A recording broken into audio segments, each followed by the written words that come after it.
Elçin Zeynalov Azərbaycanın sərbəst güləş üzrə məşqçisi, əməkdar məşqçisi və əməkdar idman ustası, Azərbaycan Respublikasının əməkdar bədən tərbiyəsi və idman xadimi.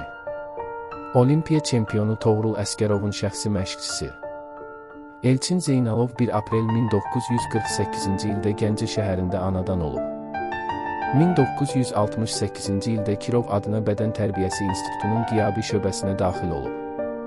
Hal-hazırda sərbəst güləş idman növü üzrə məşqçilik fəaliyyətini davam etdirən Gəncə şəhər yığma komandasının baş məşqçisi vəzifəsində çalışır. Bir çox yetirməsi dünya, Avropa çempionatlarının, dünya kubokunun qalibi və mükafatçılarıdır. Bunlardan Abil İbrahimov, Rıza Xəlilov, Vüsal Həsənov və Rəhim Əliyevi misal göstərmək olar.